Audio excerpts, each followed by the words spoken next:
Hello student, welcome to Equator Academy Dehradun. और मैं कुछ इंपॉर्टेंट हिस्ट्री के फैक्ट्स लाया हूँ आप लोग के लिए, जो आपके एमसीक्यू के एग्जाम में आ सकते हैं। तो चलिए अपनी पेन और नोटबुक को निकाल लीजिए और मेरे साथ ये इंपॉर्टेंट जो फैक्ट्स हैं उसको लिखते जाइए। देखिए, कुछ ना कुछ एमसीक्यू में क्वेश्चन या तो डायरेक्ट या तो इनडायरेक्टली ये क्वेश्चन आपके एग्जाम में आ सकता है। तो अगर मैं सबसे पहले फैक्ट की बात करूं, एक बुक है अनटू द लास्ट। ये जॉन रस्किन की बुक है। और इसमें क्वेश्चन ऐसे आता है कि ये वो बुक थी जिसको पढ़ने के बाद गांधी जी का, कह सकते हो कि जो माइंड है या जो कॉन्सेप्ट है लाइफ को लेकर, कहते हैं वो बहुत बड़ा चेंज हुआ। गांधी जी खुद कहते हैं इस किताब के बारे में। और इस किताब में एक ऐसी क्या चीज थी जिससे सबसे ज्यादा गांधी जी जो है वो आपके इन्फ्लुएंस में आए, प्रभावित हुए, और वो था कि व्यक्ति का कल्याण सबके कल्याण में निहित है। ठीक है, यानी कि अगर आप व्यक्ति का कल्याण करते हैं तो वहां से सबका कल्याण, ये कॉन्सेप्ट जो था इस बुक में बहुत जगह दिया गया था, और यही कॉन्सेप्ट गांधी जी को सबसे ज्यादा स्ट्राइक किया। ये क्वेश्चन कई बार एग्जाम में आता है। उसके बाद अगर हम बात करें कुछ गांधी जी के फैक्ट्स के बारे में, कि गांधी जी ने अपनी जो प्राइमरी एजुकेशन यानी प्रारंभिक शिक्षा थी वो राजकोट से ली थी। उसके बाद उनका 13 ईयर 13 वर्ष की आयु में कस्तूरबा जो थी उनके साथ विवाह हो गया था। उसके बाद गांधी जी ने अपनी लॉ की जो डिग्री है लंदन में द इनर टेम्पल नामक जो आपका वो था, कॉलेज था, वहां से पूरी की थी। और गांधी जी जो ये बुक मैंने बताई आपको, द अनटू द लास्ट जो बुक बताई, उससे सबसे ज्यादा क्या थे आपके इन्फ्लुएंस में थे आपके। ठीक है, ये चीजें आपके एग्जाम में आ सकती हैं।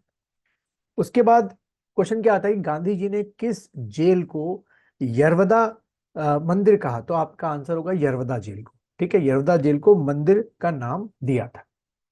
फिर उसके बाद आपका एक और फैक्ट क्या आता है कि जब हम इंडिपेंडेंस हमको मिली, आज़ादी मिली, उस समय गांधी जी का जो स्टेटस था कांग्रेस को लेकर वो क्या था, मतलब कांग्रेस में उनका स्टेटस क्या था।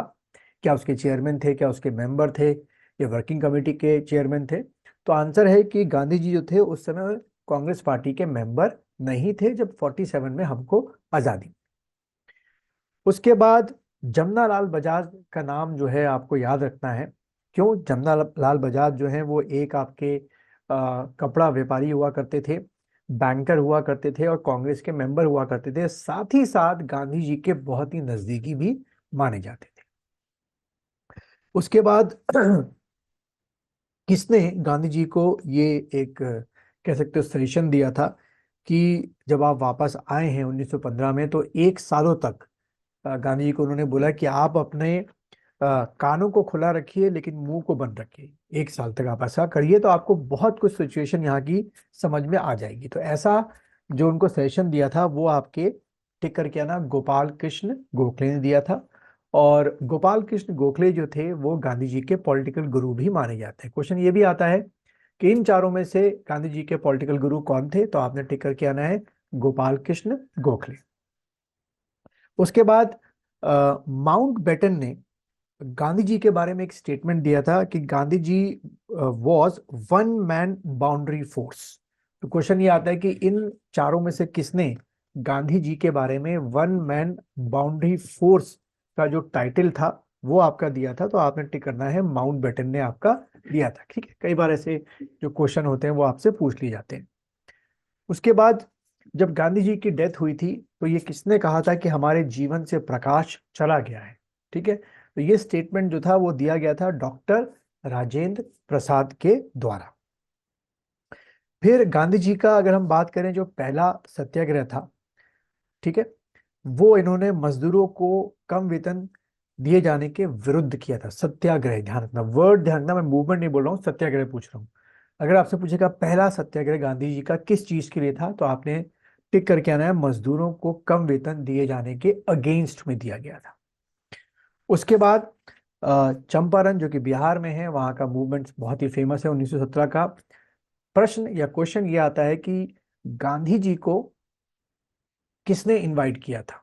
ठीक है, तो आपका आंसर होगा, वहां के एक किसान नेता थे चंपारण के, राजकुमार शुक्ल, उन्होंने गांधी जी को इनवाइट किया था। ठीक है, और गांधी जी का चंपारण सत्याग्रह जो है वो किससे जुड़ा हुआ था? तब आपने टिक करके आना है तिनकठिया प्रथा से।